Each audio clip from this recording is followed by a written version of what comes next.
My art exhibition is on mortality and youth and how we define aging. And I kind of took a horror take on this, and that is why you will find that my exhibition is actually quite dark, and that's why I call it uncanny, because this word means something that's kind of strange and something that's kind of weird. And for me, the uncanny is the familiar made strange. And I believe that this is how we have viewed aging, because we look at ourselves and we don't really recognize ourselves after we have aged. And that is basically the main topic of my exhibition. So starting off with the very first piece here, we have this bird cage. It is supposed to symbolize the preservation of youth. You can view the figures inside as children, and far away you will think that they are all the same, but if you look closely you'll realize that they all have different facial expressions. Maybe some look very mischievous, some look very mean. They could look like they want to escape out of the cage. And the top figure, I would say, could be protection. So it could be the mother protecting the children, or it could be a child that has escaped. So it could either be protection or threat. And this whole piece is supposed to look very manufactured, because it is how we as the audience view children. We view them as very young, very beautiful, and very fragile, and something that we want to protect. And then through this piece, we look at this piece, which is about how when we view the preservation of life, we also want to become young and beautiful ourselves, because we look at these younger people and we try to fit into these standards. I based mine off of Asian beauty standards, how we want bigger eyes, longer lashes, paler skin. And for me, those standards are very westernized. And so you can see here that one eye is very ugly in comparison to the other one, which has already been fixed. And this lady is stuffed into a vase. She is a still life, so she is a decoration and an object, and the people don't view her as a living being. And she has also turned blue in the process because she has died in the process.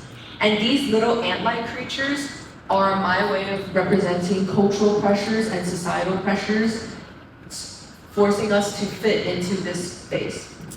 And then we move on to my centerpiece, which is this banquet. It is supposed to be a representation of a Lunar New Year banquet when we all gather with our families to eat. So in Vietnam, it would be Tet. And these are all typical Lunar New Year foods you would eat in China. So for example, these noodles are supposed to represent how long life is, because usually during the New Year, people wish for health and they wish for a longer life and they wish to remain beautiful and healthy for the coming years. But here, I looked at it from a horror perspective, you could say. This is actually a fox from Asian folklore, the nine-tailed fox, who is mischievous and can also be really mean or really good. And here the fox promises all of these people at the banquet that they will remain young and beautiful, but after all of these plastic surgeries and after all of these surgeries that people go through to deny aging, they've transformed into these monstrous and disfigured forms.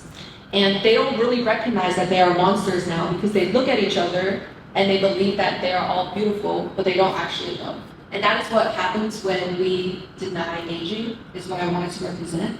And all these people down here are previous ancestors, so our grandparents, all the people who came before us that are viewing the feast, and they are also people who were previously tricked by the fox.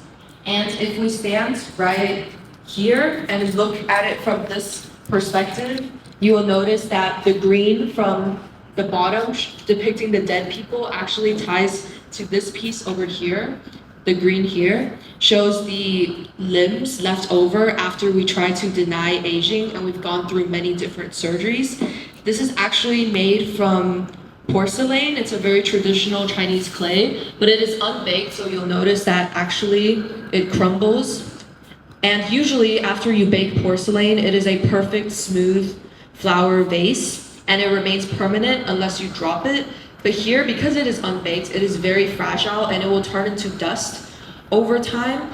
And I wanted to represent how in the pursuit of beauty and youth, we're chasing after beauty, but we have died in the process because we have transformed and we are never going to reach the final perfect form, so the final baked porcelain form.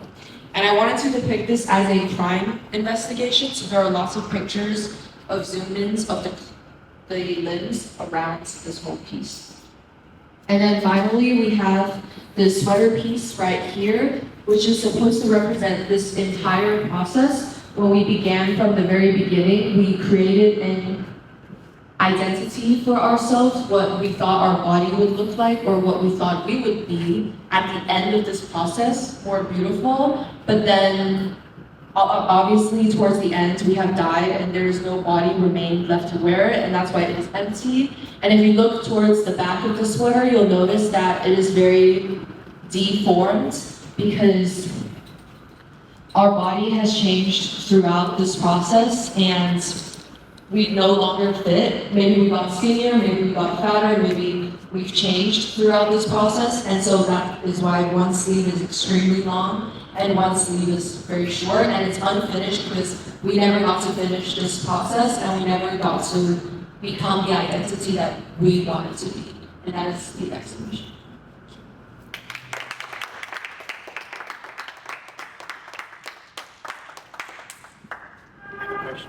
Why is it 12 o'clock on that picture? I wanted to depict how, well, when it hits 12, we know it's the new year, so I wanted to show how they are transforming and also to tie to the fact that it is new year. Glad you noticed.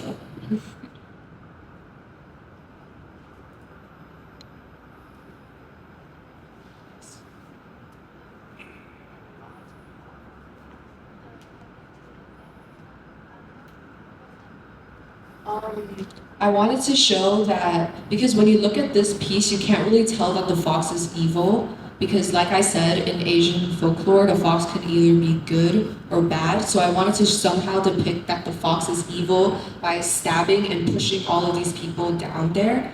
And I also wanted the viewer's eye to go from the top to the bottom of the piece, because usually you would look at the top first, and then if you look at the white, it kind of ties you down to the bottom piece, and then your gaze moves downwards. Yeah.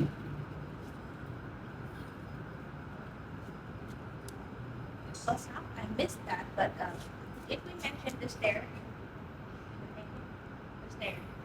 Yes. Oh no, I haven't. So the ladder here, actually, I put it in the piece because I wanted to suggest movement and also potential danger within the piece. So here you can see that the ladder here, the children in here could actually climb up the ladder and escape the cage, but they can't because it's actually blocked, but they think they can. And so I wanted to suggest movement here.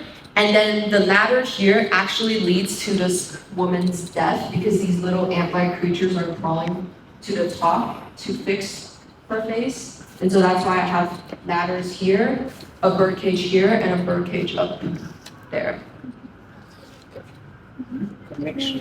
Future art of you will always have a birdcage. Yeah. In this case, it's ein weißes Quad. Yes. Sure. White.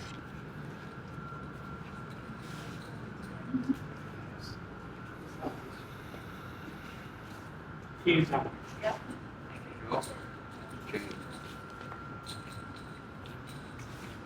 Okay.